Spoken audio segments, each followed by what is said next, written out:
네, 영일이치 구독자 여러분들 새해 복 많이 받으세요. 여러분, 2024년 새해가 밝았는데 전부 다 짝수로 이루어진 해이지 않습니까? 그러니까 돈도 짝짝 들어오는 그런 해가 됐으면 좋겠습니다. 사실 작년은 워낙 투자 상황이 변화무쌍해가 굉장히 좀 짧게 느껴졌던 그런 시기였거든요. 지나간 해는 지나간 거고 우린 또 새로운 2024년 투자 계획을 세워야 하지 않겠습니까? 그래서 오늘의 주제는 이제 신년을 맞이해서 2024 이 종목으로 시작해도 괜찮습니다. 라는 제가 계속 눈여겨보고 있었던 또 오랫동안 투자를 하고 있던 그런 장롱 기업 꺼내보려고 합니다.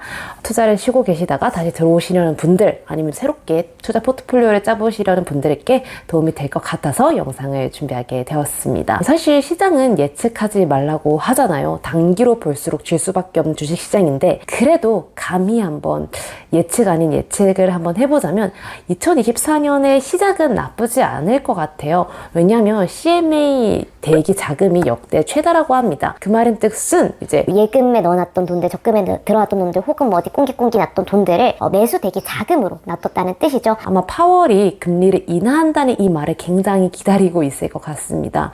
그래서 뭐 매수 대기 자금이 많다는 거는 그만큼 유동성이 들어온다는 것이기 때문에 증시에는 우호적이라고 볼 수가 있겠는데요. 그렇다고 2020년, 2021년만큼 폭발적으로 성장하느냐?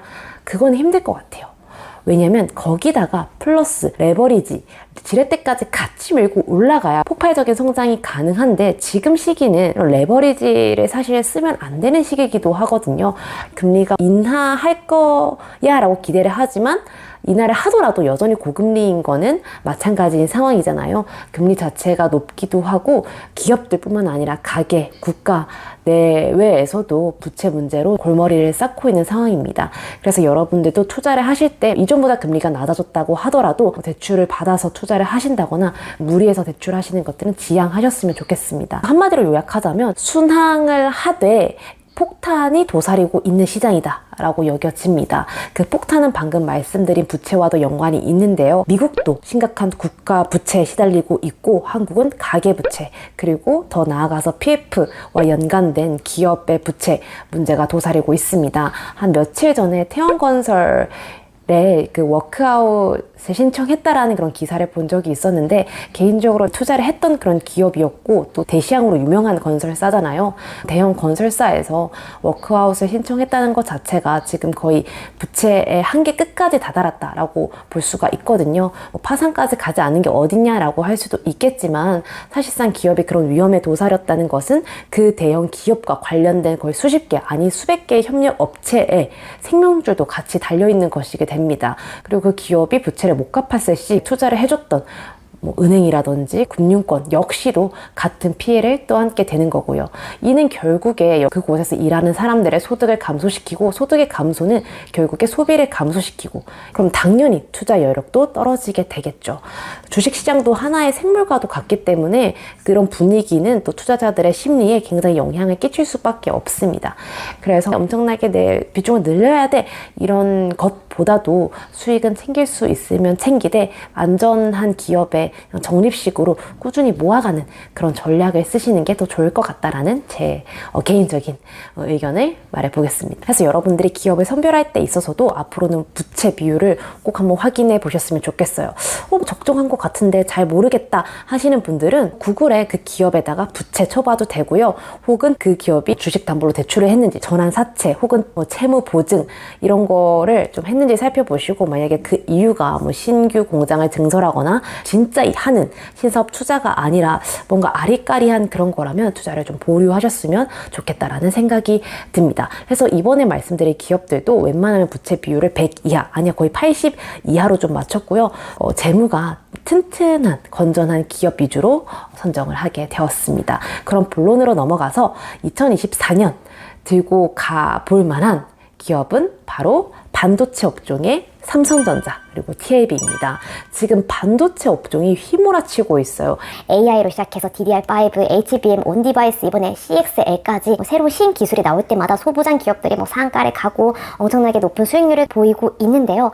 그런데 여러분 이럴 때일수록 사실상 옥석을 더 많이 가려야 됩니다. 지금은 연말이고 또 금리 인하에 대한 기대 때문에 투심이 몰려간 걸 수도 있지만 갑작스럽게 주식시장은 어떻게 바뀔지 모르거든요. 있거든요. 그렇게 됐을 때 이거 알고 보니 수혜주가 아니잖아, 관련 기술이 없잖아 하면은 바로 내려 꽂을 수가 있어요. 그렇기 때문에 지금 이렇게 이슈와 호재에 민감한 업종의 경우는 더욱더 여러분들이 옥석을 가려내야 합니다. 그래서 삼성전자와 TLB를 추천드리는 것도 그 이유 때문이에요. 사실 지금 온디바이스가 한때 되게 핫했는데, 온디바이스 자체 하면 뭐 좀 좋아요. AI가 더 빨리 하고 조금 더 정밀하게 할 수 있는데, 여러분 이게 실제로 실적이 이어지는가는 나중에 문제거든요. 실제로 실적이 반영이 제대로 안 됐을 때 그 여파도 후폭풍도 클 수 있다고 생각이 들거든요. 뭐 온디바이스 하면 빅스비가 말에 더 잘 들을 거라 하는데, 그렇다고 갤럭시가 더 많이 팔릴까? 이건 또 다른 문제거든요.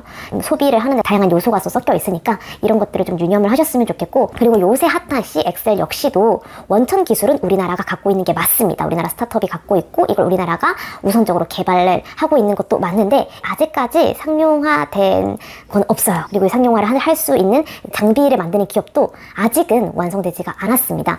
그렇기 때문에 차라리 그것보다도 이 CXL을 할 때, 온디바이스를 할 때, 뭐 HBM을 할 때 필연적으로 들어갈 수 있는 재료들이나 뭐 모듈, AP 이런 것들이 있지 않습니까? 차라리 이런 기업에 투자를 한다면, 어쨌든 이런 신기술을 한다는 거는 다양한 반도체 칩을 쓴다는 건데, 이 반도체에 관련된 새로운 기술이 늘어나면 늘어날수록 많이 쓰이게 될 재료를 공급을 하는 그런 기업에 투자하는 게 지금으로서는 더 안정적이다라고 생각을 듭니다. 왜냐면 실제로 그 사업을 영위를 하고 있으니까요. DDR5나 뭐 HBM, CXL을 하게 되면은 메모리, 모듈, 기판이 많이 필요하게 되는데, 이 PCB 기판을 만들고 있는 기업이 바로 TLB입니다. 비슷한 걸 하는 심텍, 대덕전자 이 형님이 있는데, TLB를 굳이 말씀드리는 이유는, 이 심텍 같은 경우는 좋은 회사예요. 근데 비메모리 비중이 좀 있기 때문에 메모리 모듈의 성장도 심텍에 좋은 매출이겠지만, 비메모리 부분에서는 아직까지는 부진한 모습을 보여주고 있기 때문에 동생 TLB를 꼽았고요. 사실 TLB도 대덕전자에 있던 부장님이 와서 세운 기업이에요. 그래서 비슷비슷한 형제들이다 라고 보시면 될 것 같은데, TLB는 지금 메모리 기반의 모듈을 주로 판매를 하고 있거든요. 그래서 현재 나오고 있는 그런 반도체 기술들이 대부분 지금 메모리에 관련된 것들이에요. 비메모리가 아니라. 그래서 조금 더 이런 이슈나 뭐 관련된 기술을 개발을 시켰을 때 더 큰 영향을 받을 수 있을 것 같다고 생각이 들었고요. 일단 시총이 아직 적습니다. 심텍이나 대덕전자의 경우 1조 원대인데 얘는 아직 3천억대이기 때문에, 근데 이제 주식수 차이 때문에 가격은 비슷해졌어요. TLB 진짜 많이 컸다. 제 책에도 나온 거 아시죠? 그래서 지금은 성장세가 무섭지만 결국에 첨단 산업의 끝은 비메모리로 가기 때문에 나중에 결국 또 그 왕자를 형님들에게 또 물려주진 않을까. 근데 2024년도에서는 TLB가 조금 더 성장세가 있지 않을까라고 생각이 듭니다. 부채도 적정한 편이고, 지금 반도체 기업들이 이번 연도에 적자를 면치 못했잖아요. 전체적인 경기가 부진을 했기 때문에. 하지만 이번에 실적을 턴 어라운드 하면서 흑자 전환에 성공을 했거든요. 이런 부분 역시도 얘네가 꾸준하게 지금 시기가 안 좋은데도 매출을 따내고 있구나라는 걸 볼 수가 있어서 긍정적으로 평가를 했습니다. CXL 같은 경우에는 한국이 이제 첫 불씨이기 때문에 한국에서 제대로 개발을 했으면 좋겠고, 지금 이거를 레드햇과 손 잡고 상용화에 힘쓰고 있는 게 삼성전자거든요. 그리고 또 내년에, 그건 반도체는 아니긴 하지만 또 삼성이 열심히 만들고 있는 삼성 봇들도 출시를 하고, 또 온디바이스가 탑재된 갤럭시 노트 24도 나오고, 그러니까 줄줄이 삼성에 관련돼서 신제품들이 2024년에 막 폭발하듯이 나올 예정이기 때문에 삼성전자도 함께 꼽아서 말씀드렸습니다.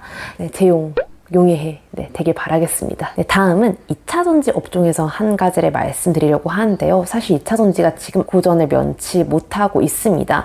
그 이유는 글로벌 경기가 침체되면서 전기차가 판매량이 많이 좀 줄었어요. 수요가 줄기도 했고, 당연하죠. 지금 돈이 없는데 전기차는 기본 차에 비해서 비싸잖아요. 근데 그에 반해서 저가형 테슬라는 또 불티나게 또 팔리고 있더라고요. 그런 거를 봤을 때 또 전기차 판매량은 둔화되는데, 저가형 배터리를 선호하니까 고가형 배터리를 만들어내는 우리나라 배터리사에게서는 악재가 될 수밖에 없겠죠.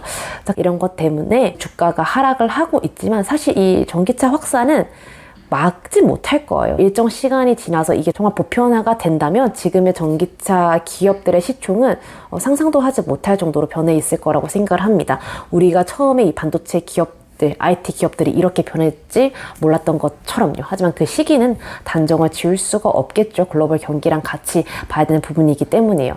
그러면 이 문제를 해결할 수 있는 기업에 저는 집중을 해봐야 된다라고 생각을 하는데요. 저가형 배터리, LFP 배터리 좋긴 하지만 전기차 고질적인 문제를 해결해 줄 수 없어요. 전기차 배터리가 가지고 있는 폭발에 대한 위험성 그리고 출력에 대한 리스크를 해결할 수 있는 는 누가 갖고 있을까요? 바로 꿈의 배터리라고 불리는 전고체 배터리입니다. 이 전고체 배터리가 그래서 더더욱 시간이 지나갈수록 많이 주목을 받게 될 건데 꿈의 배터리라고 불리기 때문에 아직까지 완성 못하는 거 아니냐라는 것도 맞는 말인데 하지만 우리나라에서 이 전고체 배터리에서만큼은 선두를 달려나가고 있는 기업이 있습니다. 바로 삼성 SDI인데요. 독보적인 기술 가지고 있고 벌써부터 공급 업체에 또 시제품을 양산할 계획이라고 하니까 어느 정도 이 성과가 가시화되고 있는 것 같습니다. 삼성 SDI가 말하기를 2027년에는 상용화를 할 거다라고 얘기했는데 지금 2024년이니까 3년 남았거든요. 근데 보면은 그 전기차 2차 전지가 화르륵 타오르기 시작했던 때가 2018년이에요. 그때가 도화선이었고 2021년에 이제 폭발을 했단 말이야. 3년 전, 24년, 27년. 나쁘지 않은 것 같은 텀이다라는 생각이 들고요. 2024년에는 이 삼성 SDI의 공격적인 행보를 기대해봐도 되지 않을까, 장기적으로 봐도 되는 기업일 것 같다라는 생각이 듭니다. 네, 다음 말씀드릴 업종과 기업은 바로 자율주행입니다. 그럼 이 자율주행에서 제가 말씀드리고 싶은 기업은 두 가지, 텔레칩스와 다 아시지 않을까? 현대오토 에버입니다. 사실 자율주행도 24년에 또 큰 이슈로 뜰 것 같은데요. 그것보다 앞서서 정책과 관련이 있기 때문입니다. 자율주행과 관련된 정책, 그 바로 UAM이 있겠죠. 2023년에 그거에 관련된 제도 그리고 실증 팀을 꾸리고 많은 것을 잘 해놓았기 때문에 2024년에 좀 제도를 완비하고 조금 더 구축에 나서서 2025년에는 실증에 성공적으로 마무리할 수 있겠다라는 그런 기사가 났습니다. 무리 없이 진행되는 그런 느낌이죠. 실제로 도심 항공법도 통과가 되었기 때문에 법에 의해서 규제가 받는 그런 일도 없을 거라고 합니다. 정책과 관련된 기업을 보면 좋은 이유가 뭐냐면요, 중장기적 투자가 가능합니다. 왜냐면 정책이라는 게 뭐 하루 이틀에 끝나지 않거든요. 짧게는 1년 아니면 3년, 10년 이 거대한 시간 안에서 정부가 돈을 같이 밀어주고 있고 내가 너네 산업을 키워줄게, 이게 풀을 일부러 커주게 하는 것이기 때문에 그 기업 입장에서는 논한 거예요. 아싸, 내가 이거 사업하는데 돈도 받고 산업도 키워주네 하면서. 그렇기 때문에 저는 정책주를 좀 우선적으로 보는 것도 있는 것 같습니다. 그래서 항상 이 자율주행 UAM은 눈여겨보고 있었는데요. 2024년에도 꾸준하게 기대를 많이 받을 것 같습니다. 사실 UAM 하면은 막 떠오르는 관련주들이 뭐 되게 수루룩 하거든요.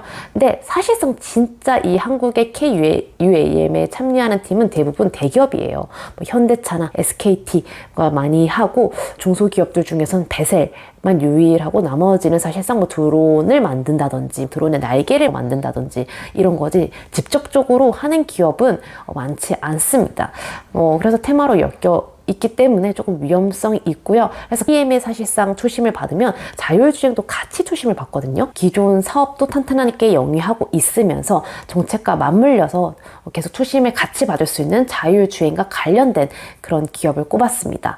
앞서 말씀드렸던 게 텔레칩스인데요. 텔레칩스는 사실상 반도체 기업이긴 합니다. 하지만 만드는 제품이 차량용 반도체 기업이에요. 차에도 여러분 자율주행을 하려면 그게 사실상 달리는 컴퓨터이거든요. 그래서 반도체가 필요합니다. 그 차량용 스마트 컴퓨터를 그럼 만드는 콘티넨탈이라는 기업이 있습니다. 이 스마트 컴퓨터에 들어가는 칩을 공급하기로 맺었는데요. 이 칩을 통해서 ADAS, 첨단 운전자 보조 장치, 또 여러 개 있는 카메라들을 확인하고 디스플레이를 확인하고 보행자를 감지하는 그런 기능을 또 수행을 한다고 합니다. 이번 2024년 1월 CES에서 콘티넨탈이 텔레칩스에게 받은 칩을 가지고 이 기술을 선보인다고 하는데, 이건 또 전 세계적으로도 되게 이 텔레칩스의 회사에 대한 또 홍보가 될 수가 있겠죠. 생각보다 영업이익과 매출이 괜찮아요. 네, 안정적인 편이고 이번에도 역대 역대 최대의 매출을 또 달성을 했습니다. 생각보다 탄탄한 매출 구조를 가지고 있구나라는 생각이 들어서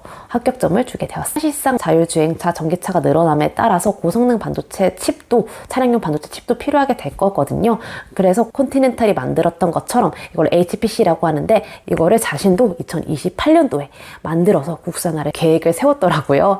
그래서 텔레칩스가 또 열심히 번 돈으로 투자하고 연구를 해서 자체 고성능 HPC를 만들었으면 하는 그런 바람도 있습니다. 자, 이제 자율주행을 가는 실물 버전을 텔레칩스가 만들었다면 이 서버 버전, 온라인 버전을 바로 현대오토에버가 만들고 있는데요. 차량을 스스로 점검하고 자율주행에도 도움을 주고 있는 차량용 어플리케이션 서비스를 만들고 있는 게 현대오토에버입니다. 사실상 지금 주가는 이제 실적 대비 좀 고평가되어 있기는 한데요. 근데 성장 주이니만큼 이 정도 고평가는 또 어쩔 수 없다라고 생각이 듭니다. 또 스마트 팩토리에 관련된 서비스를 제공하면서 매출을 잘 지켜주고 있었고요. 또 2025년에 이런 대부분의 현대차에 있는 모든 자동차에 이 현대오토에버의 서비스를 장착하겠다, SBD를 장착하겠다는 포부가 있기 때문에 눈여겨보게 되어서 설명드리게 되었습니다. 네, 그래서 사실상 UAM에 제일 많이 참여하는 게 현대차이기도 한데요. 현대차는 사실상 본업이 뚜렷하잖아요, 자동차. 그래서 그 본업이 너무 크기 때문에 오히려 오토에버가 덩달아 UAM이 뜰수록 수혜를 받을 수 있지 않을까 하는 생각이 들어요. 시장이라는 것을 예측하는 건 어리석다라고 저도 생각을 하지만 그래도 이 기업은 이런 사업을 하고 이런 업종이 앞으로 잘 될 거니까 잘 되지 않을까? 라고 이런 투자 상상력을 하는 건 좀 괜찮다고 보거든요. 피터린치도 실제로 마트에 가서 이거 잘 팔리네? 그러면 그게 성장하지 않을까? 저 기업을 한번 사봐야겠다 라는 그런 상상력으로 투자 천재가 된 것처럼 여러분들도 여러분만의 상상을 곁들여서 투자를 재밌게 해보셨으면 좋겠고 겸손함을 항상 유지하면서 시장에 참여하셨으면 좋겠습니다. 저 완전 대문자 N이거든요. MBTI 상상을 해보면서 물러가 보도록 하겠습니다. 새해 복도 많이 받으시고요. 그럼 다음 시간에 만나요. 안녕.